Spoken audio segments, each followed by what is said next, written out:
Good evening everyone. Ecosystem और ecology की class जो है, लास्ट क्लास तक हमने जो वेटलैंड स्टार्ट कर दिया था, तो आप लोगों को कुछ डाउट है पुरानी पिछली क्लास में? कुछ भी नहीं सर। कोई डाउट नहीं है ना? No sir. ठीक है, तो वेटलैंड जो था हमने स्टार्ट कर दिया था, वैसे कंप्लीट नहीं किया था। ये आपको डायग्राम समझ आ गया था।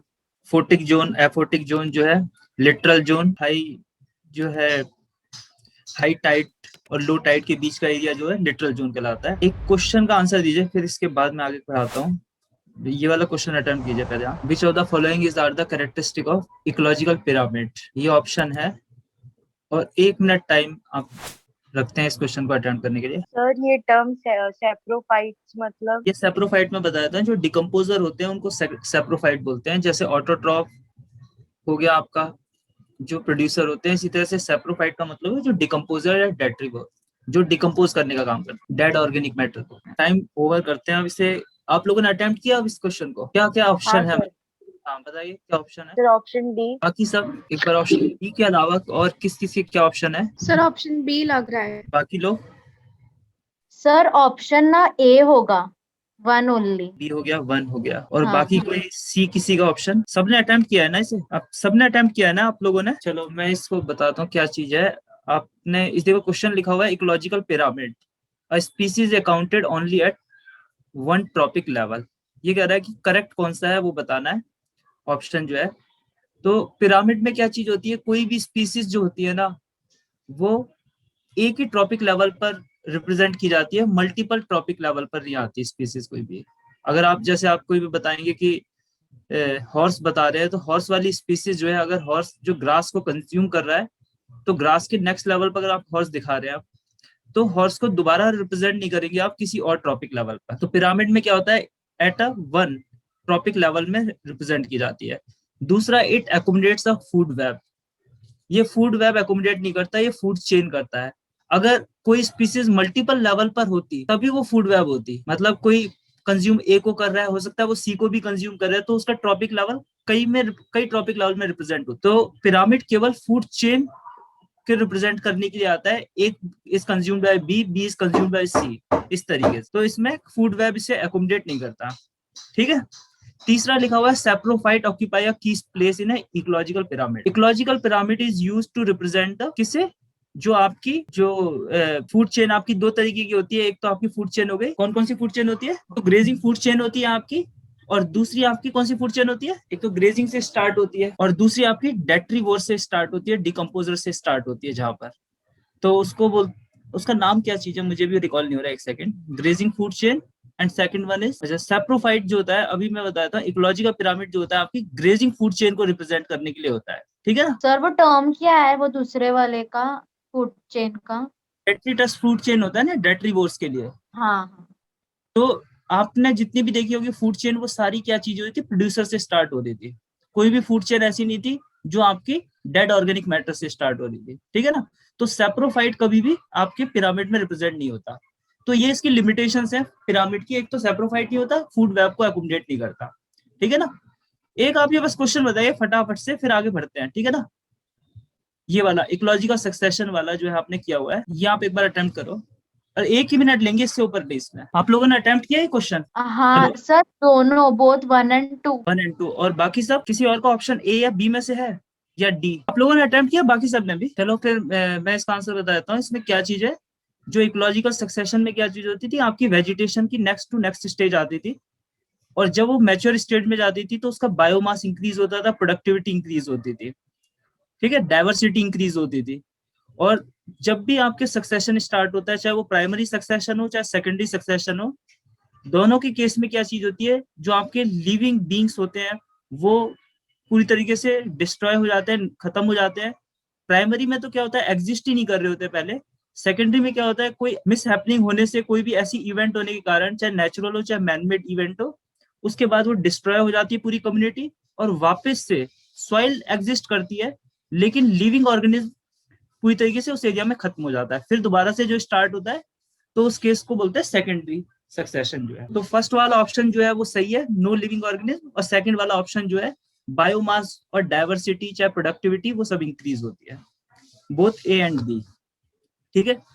तो मैंने आपको लास्ट क्लास में जो बताया था, ये वेटलैंड, वेटलैंड का मतलब बताया था कि क्या चीज होती है। वेटलैंड मतलब होता है आर्द्र भूमि, ऐसी भूमि जिसमें जमीन जो है लेक की तरह भी नहीं है और कंप्लीटली टेरेस्ट्रियल पार्ट भी नहीं है, जिसमें क्या होता है जमीन के अंदर पानी मिक्स्ड है आपका, एक तरीके से दलदली भूमि हो जाती है। अब वेटलैंड के सिग्निफिकेंस जो आपको बताया था कि क्या सिग्निफिकेंस होता है वेटलैंड का, डेफिनेशन जो थी आपको बताई थी जो नेशनल लेक कंजर्वेशन प्रोग्राम, उसने बोला था कि अगर 3 मीटर तक की डेप्थ है और एरिया जो है 10 हेक्टेयर से ज्यादा है तो वो लेक कहलाई जाएगी, और अगर डेप्थ जो है 3 मीटर से कम है और न्यूट्रिएंट रिच है, न्यूट्रिएंट रिच है इसी कारण से क्या चीज है उसमें घास उग जाती है, छोटे छोटे पौधे उग जाते हैं, क्योंकि आसपास की एग्रीकल्चर लैंड से या इंडस्ट्री से आपके फॉस्फेट नाइट्रेट वो क्या चीज है जो फर्टिलाइजर यूज किया है वो ड्रेन करके, पानी में ड्रेन करके या किसी भी तरीके से इधर बह के किसी भी लेक या उसमें भी आ जाते हैं। अगर वेटलैंड में आ जाते हैं,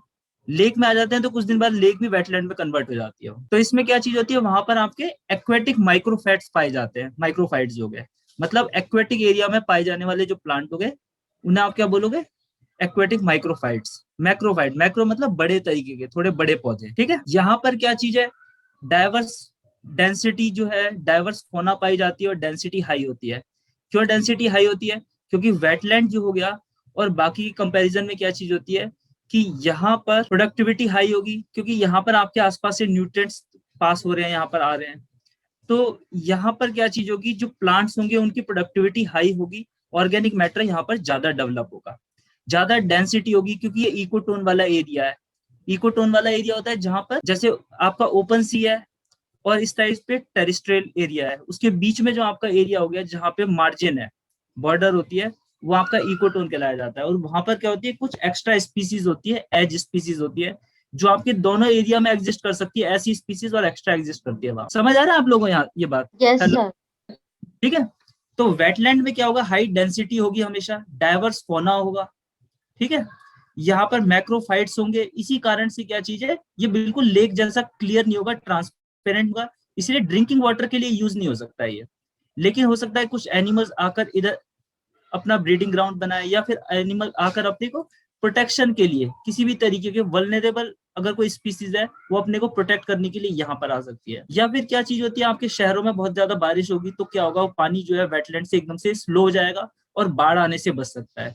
तो अर्बन फ्लडिंग जो होती है उसमें सबसे बड़ा रीजन है एनक्रोचमेंट ऑफ वेटलैंड का रीजन है। वेटलैंड में आपकी कई सारी माइग्रेटरी बर्ड्स होती है। माइग्रेटरी बर्ड मतलब ऐसी बर्ड जो माइग्रेट करती है, लंबा ट्रेवल करती है और किसी और जगह पे उनका मतलब एक तरीके से दो तरीके ग्राउंड होते हैं। एक जैसे आपका कोई ठंडे एरिया में एग्जिस्ट कर रही है, वहां से क्या करेंगी, जब उधर ज्यादा सर्दी पड़ेगी, जैसे साइबेरिया उस साइड पर ज्यादा सर्दी पड़ेगी, तो ठंडक वाले मौसम में क्या करेंगी, वो माइग्रेट करेंगी और किस एरिया की तरफ आएंगी, इक्वेटर के पास में, क्योंकि वहां पे कंपेरेटिवली टेम्परेचर हाई होगा, तो वो इक्वेटर के पास आएगी। तो ऐसी बर्ड्स जो होती है वो माइग्रेटरी बर्ड्स कहलाती हैं। तो वेटलैंड का फायदा क्या चीज है, एक तो आपका बाढ़ से बचाती है, दूसरा डाइवर्स फौना और फ्लोरा जो है उसमें एग्जिस्ट करती है, तीसरा क्या चीज होगी, किसी भी तरीके का पोल्यूटेड वाटर है वो आके इधर रुक जाएगा और आगे जाके वो पोल्यूटेड वाटर जाने से क्या चीज होगी, वो आगे वो फ्लो नहीं करेगा और उसमें जो पोल्यूटेंट होंगे वो यहाँ पर नीचे जाके जम जाएंगे सेडिमेंट्स की। माइग्रेटरी बर्ड्स होती है वो आ जाती हैं इसमें। टूरिज्म के लिए भी फायदा है, जैसे मैंने आपको बताया था पानी जो है अगर फ्लो कर रहा है वो सस्पेंड, उसमें कुछ भी ऐसे मटेरियल हैं जो सस्पेंडेड है, वो वेटलैंड में रुक जाएंगे, क्योंकि वेटलैंड में घासें और ये सब चीजें, और बाकी जो पानी क्लियर वाटर होगा वो आगे जाके फ्लो कर जाएगा। वेटलैंड का एक काम और है कि आपका ग्राउंड वाटर रिचार्ज है, क्योंकि जहां पर उसका पानी जमीन से टच कर रहा है तो वहां पर वो क्या करेगा, वो पानी पर्कुलेट करेगा, नीचे जाता जाएगा और ग्राउंड वाटर को रिचार्ज करेगा। ग्राउंड वाटर को मतलब जो आपका ग्राउंड है उसको रिचार्ज करने का काम करेगा। एक तरीके से वाटर टेबल जो है वो फिर हाई होना शुरू होगी, नियर ग्राउंड आना शुरू होगी। ये समझ रहे हैं आप लोग ये बात को? हेलो, हाँ सर। कोई भी वेटलैंड हो गया या कोई भी लेक हो गई या कोई रिवर हो गई तो उसके आसपास का क्या चीज होती है, वाटर टेबल जो होती है वो हाई होती है, यानी वाटर नियर द ग्राउंड होता है। उसके अंदर का जो एक्वाफायर होता है उसमें पानी काफी एग्जिस्ट करता है, कि वाटर क्या होगा, पर्कुलेट करेगा, सैंड्स के पार्टिकल होते हैं उसके बीच में जाके पानी जो होगा जमा होना शुरू हो जाता है, ठीक है। Nutrient recycling, ground water recharge करने का काम करता है। तो ये सारे इसके फायदे हैं। फ्लड मिटिगेशन का भी काम करता है।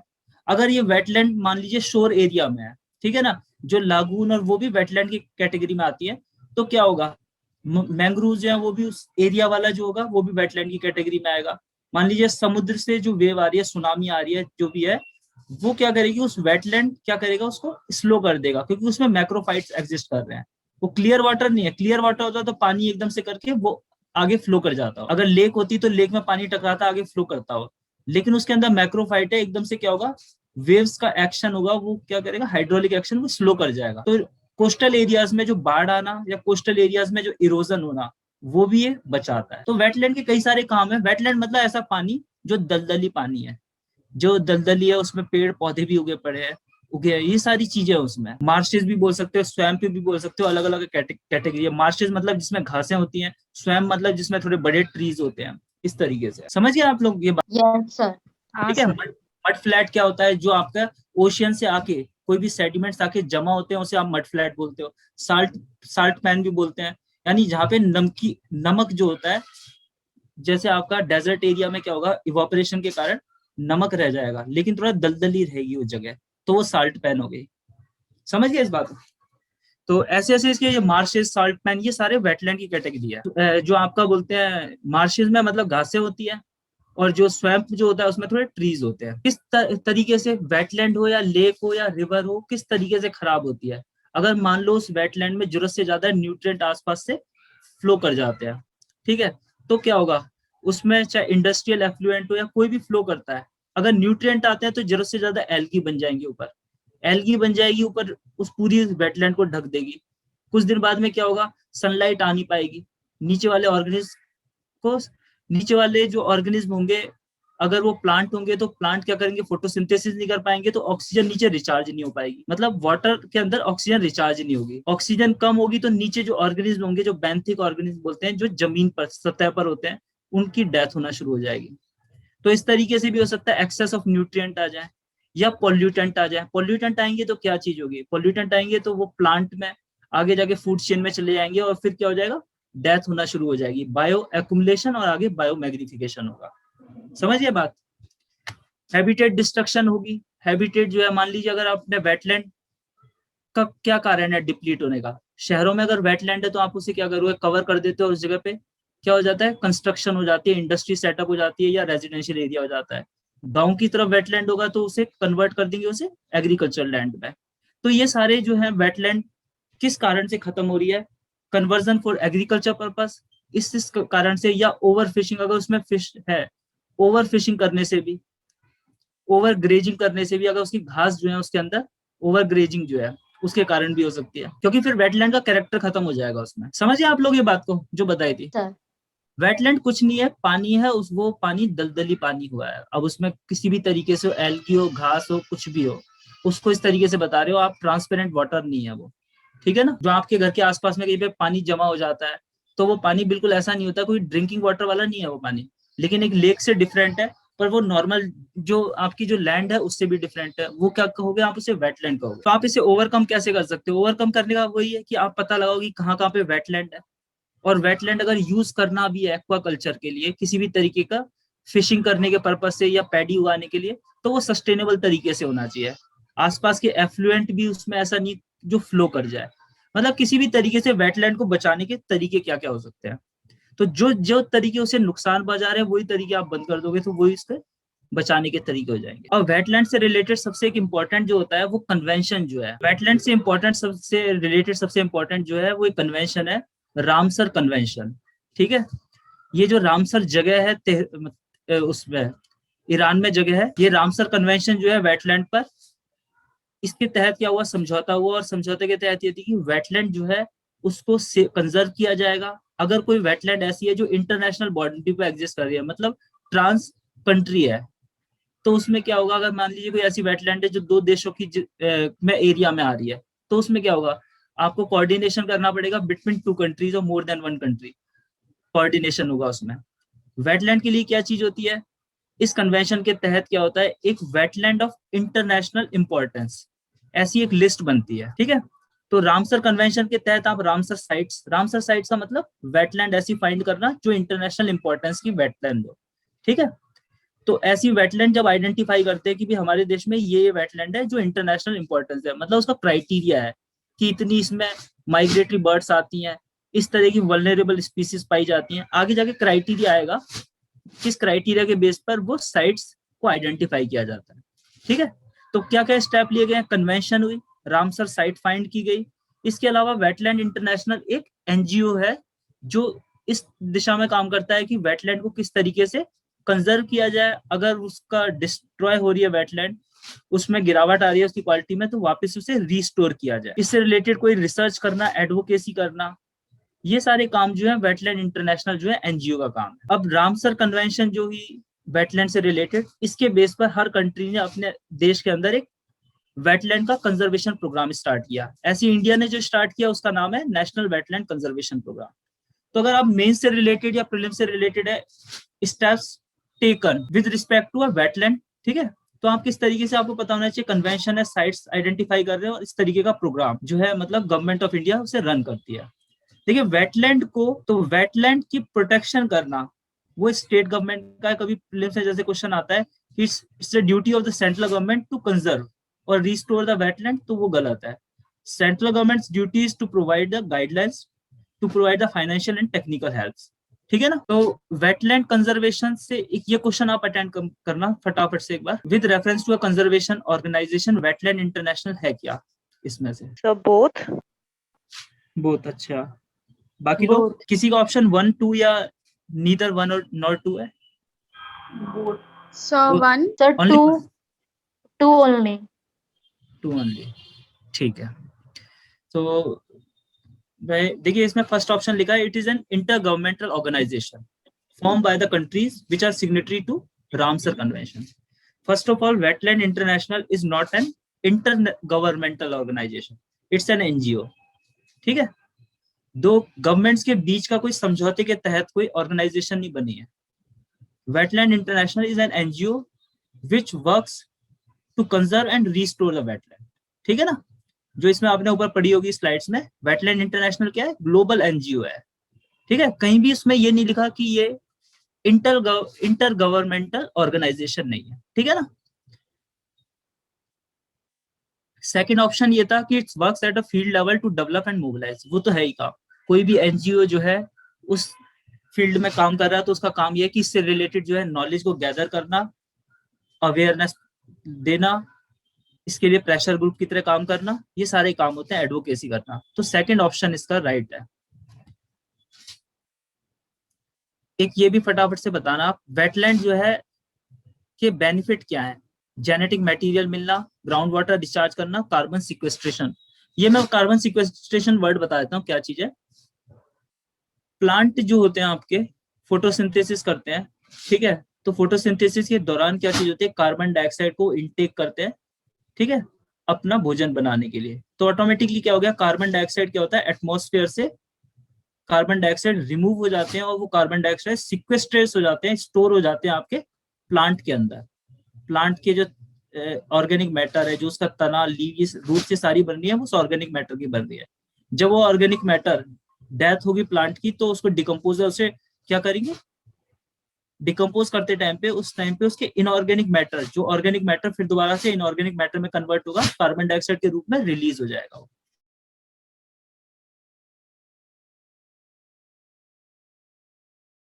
प्लांट में भी हो या किसी और तरीके से एटमॉस्फेयर से आप रिमूवल कर रहे हो उसको।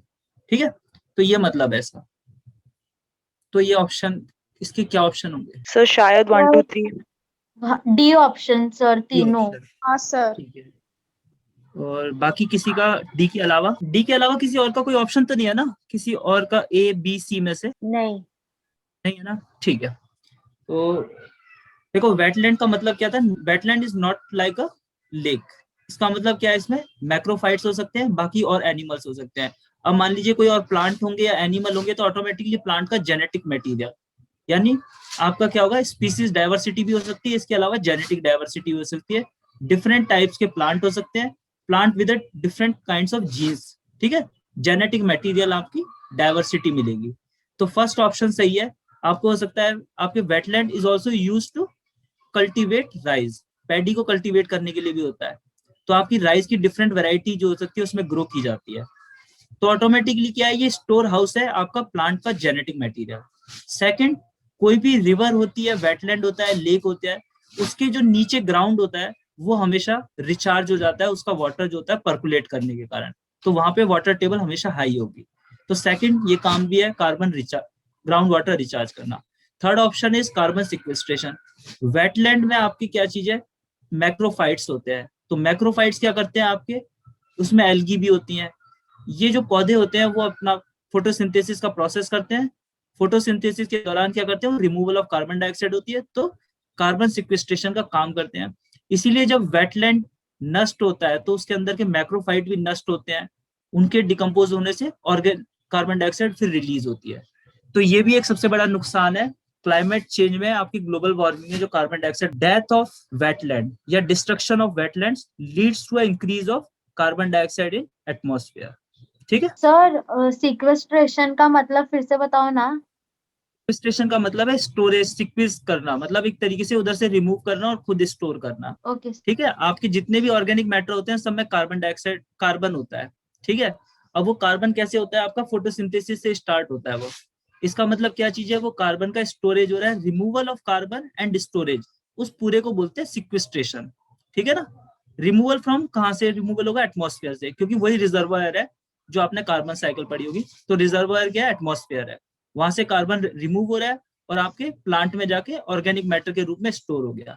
तो क्या हो गया, plant is the biggest sink which is use for the purpose of carbon sequestration. Sink है, सोर्स नहीं है, सोर्स एटमॉस्फेयर है कार्बन डाइऑक्साइड का, और प्लांट क्या है, सिंक है, जो घरों में सिंक होती है। ठीक है ना, एक सोर्स हो गया और सिंक मतलब होता है जहां पे उसको आप किसी को, वर्ड मुझे एग्जैक्टली याद नहीं आ रहा, सिंक का मतलब होता है जहां पे उसको आप डिस्पोज कर रहे हो, एक तरीके से कलेक्ट कर रहे हैं। कलेक्ट कर रहे हो, बेटर वर्ड है कलेक्ट करना। हाँ, तो सिंक जो हो गया जहां पे आप एक तरीके से जैसे बर्तन हो गया उसको आप सबको कलेक्ट कर रहे हो, और फिर इसी तरीके से ये आपका कार्बन सिक्वेस्ट्रेशन हो गया, रिमूवल एंड स्टोरेज, उसका कंबाइंड वर्ड होता है सिक्वेस्ट्रेशन। अब एक और क्वेश्चन है वो बाद में करेंगे, टॉपिक आगे बढ़ाते हैं। ठीक है, नेशनल वेटलैंड कंजर्वेशन प्रोग्राम। तो ऑप्शन जो था ना इसका, जो तीनों आंसर सही थे, 1, 2 एंड 3, डी इसका ऑप्शन है। नेशनल वेटलैंड कंजर्वेशन प्रोग्राम आपका 85, 86 का प्रोग्राम है। प्रीलिम्स में ऐसे ज्यादातर वर्ड आ जाते हैं, एग्जैक्ट 85, 86 कई बार नहीं भी आए और आ भी सकता है, पर यह है कि नेशनल वेटलैंड कंजर्वेशन प्रोग्राम का ऑब्जेक्टिव क्या है वो पता होना चाहिए, वेटलैंड को कंजर्व करना और रिस्टोर करना। ठीक है, तो ये प्रोग्राम जो है किसके द्वारा लॉन्च किया गया, मिनिस्ट्री ऑफ आपकी एनवायरमेंट एंड फॉरेस्ट मिनिस्ट्री जो गया। और इस प्रोग्राम के तहत जो वेटलैंड आइडेंटिफाई किया जाता है उसका क्राइटेरिया सेम होता है जो रामसर कन्वेंशन के। ठीक है, तो रामसर कन्वेंशन के थ्रू जो आप क्राइटेरिया से wetland of international importance identify करते हो, मान लीजिए आपने 10 आइडेंटिफाई कर लिए, अभी 37 आइडेंटिफाइड है, लेकिन वो तो इंटरनेशनल इंपॉर्टेंस की है। मान लीजिए जो आपने इंटरनेशनल इंपॉर्टेंस के अलावा वाली भी आइडेंटिफाई की हुई है, उसके लिए जो क्राइटेरिया इस प्रोग्राम के तहत वो सेम क्राइटेरिया है जो आपकी Ramsar convention of international importance है। तो अगर ये बोला जाए कि इस प्रोग्राम के तहत जो क्राइटेरिया वो डिफर करता है किसी तरह, डिफर नहीं है, क्राइटेरिया सेम है। ठीक है, criteria for identification of wetland of national importance is same as the Ramsar convention on wetland. Central government जो होती है वेटलैंड के कोऑर्डिनेशन का काम करती है, टेक्निकल फाइनेंशियल हेल्प करने का काम करती है, और जो गाइडलाइंस तैयार करती है। और स्टेट गवर्नमेंट का काम है, क्योंकि जो लैंड है स्टेट गवर्नमेंट के अंदर आता है, स्टेट लिस्ट में, तो उसका काम है वेटलैंड को मैनेज करना, उसका वाइजली यूज कराना सस्टेनेबल तरीके से। तो इसका पर्पस क्या है प्रोग्राम का, वेटलैंड को कंजर्व करना and wise use of wetland for the benefit of local communities, local community और उसकी बायोडाइवर्सिटी को यूज करना अच्छे तरीके से सस्टेनेबल वे में। तो यही सारे काम है इसके। तो ऑप्शन आता है अगर for the wise use of wetland, तो एक ऑप्शन ये है इसका आंसर। फॉर कंजर्वेशन ये भी है, इससे निकलने वाली कोई भी जो ट्रेडिशनल नॉलेज है उसे आप यूज कराना for the benefit of the local community. तो रामसर कन्वेंशन क्या है, एक इंटरनेशनल ट्रीटी है। तो पिछला आपने देखा था वेटलैंड इंटरनेशनल, वो एनजीओ था, ये कन्वेंशन है और ये इंटर गवर्नमेंटल कन्वेंशन है, इंटरनेशनल ट्रीटी है कंजर्वेशन और सस्टेनेबल यूज करने के लिए। रामसर ईरान में जगह हुई, और ये इसका याद रखने का मतलब है 2 फरवरी कोई साइन हुई थी। एक तो साइन होता है कन्वेंशन, दूसरा रेटिफाई होता है। रेटिफाई का मतलब जो उस देश में लेजिस्लेटिव बॉडी होती है, जब उसे वो अप्रूव करती है तब वो कन्वेंशन रेटिफाइड कहलाई जाती है। जैसे in India if it is approved by जो आपकी पार्लियामेंट होगी, अप्रूव बाय पार्लियामेंट, तब वो कहलाई जाएगी रेटिफाई, अदरवाइज वो साइंड कहलाई जाएगी जब तक अगर आप सिग्नेचर कर रहे हैं उसको। रेटिफाई करने के बाद आपको हो सकता है कि लोकल लॉ बनाना पड़ जाए, उसके बाद इन्फोर्समेंट बॉडीज बनाना पड़े उसके लिए, मतलब कुछ पावर देने के लिए। तो रामसर इसकी फिलॉसफी है वाइस यूज, ये याद रखना, कई बार आ जाता है प्रीलिम्स में वाइस यूज करने का मतलब। कन्वेंशन देखिए, जो रामसर कन्वेंशन है ना, उसमें बहुत सारी चीजों को वेटलैंड माना गया है। हो सकता है कि आपको वेटलैंड नहीं लगे, जैसे लेक्स को भी वेटलैंड कहा गया है, रिवर भी वेटलैंड है, लेकिन आपने जो नेशनल लेक कंजर्वेशन प्रोग्राम है उसमें लिखा हुआ है कि 3 मीटर और 3 मीटर के अलावा 3 मीटर और 10,000 हेक्टेयर से ज्यादा तब वो लेक है, अदरवाइज वो वेटलैंड है। लेकिन इसमें बहुत सारी चीजें वेटलैंड में शामिल की गई हैं। कोई भी कन्वेंशन होती है उसमें एक डिसीजन मेकिंग बॉडी होती है, उसे बोलते हैं COP। और ये जो कन्वेंशन होती है हर 3 इयर्स में होती है। तो 2015 की कन्वेंशन उरुग्वे में हुई, 2018 में जो COP 13 हुई वो UAE में हुई, और अभी जो है शायद वो चाइना में है कन्वेंशन, जो वुहान में। उरुग्वे जो आपका इधर है साउथ अमेरिका में, ब्राजील से नीचे eastern part, Uruguay, Paraguay, Argentina, Chile. और जो आपका ये रामसर कन्वेंशन जो है वो तेहरान में। ठीक है, तो रामसर कन्वेंशन ओवरऑल क्या चीज है कि इसमें हर कंट्री जब इस कन्वेंशन को साइन करता है तब कुछ ऐसी वेटलैंड जो इंटरनेशनल इंपॉर्टेंस की वेटलैंड होती है उसको बताता है कि ये वेटलैंड इंटरनेशनल इंपॉर्टेंस की हम मान रहे हैं। इस क्राइटेरिया के तहत कम से कम उसे हर एक को एटलीस्ट 1 सजेस्ट करनी पड़ती है इस लिस्ट के लिए। रामसर कन्वेंशन जो हो गया, अब रामसर कन्वेंशन आप ये बाकी पढ़ लेना। यूनाइटेड किंगडम में सबसे ज्यादा कन्वेंशन के तहत जो है 170 wetland of international importance identify की गई, सबसे ज्यादा यूके में, सेकंड नंबर पे मैक्सिको में। इंडिया में इस टाइम पे 37 है, 27 से 10 और ऐड कर दी गई, 37 हो गई। कुछ रामसर कन्वेंशन, कुछ रामसर साइट्स ऐसी होती हैं जो ट्रांस बाउंड्री होती हैं, एक कंट्री और दूसरे कंट्री में वो वेटलैंड जो होती है स्प्रेड करती है। तो उस केस में क्या चीज होती है कि कोऑर्डिनेशन की जरूरत होती है उन कंट्रीज के बीच में। तो रामसर साइट्स जो हो गई बढ़ती है रात को।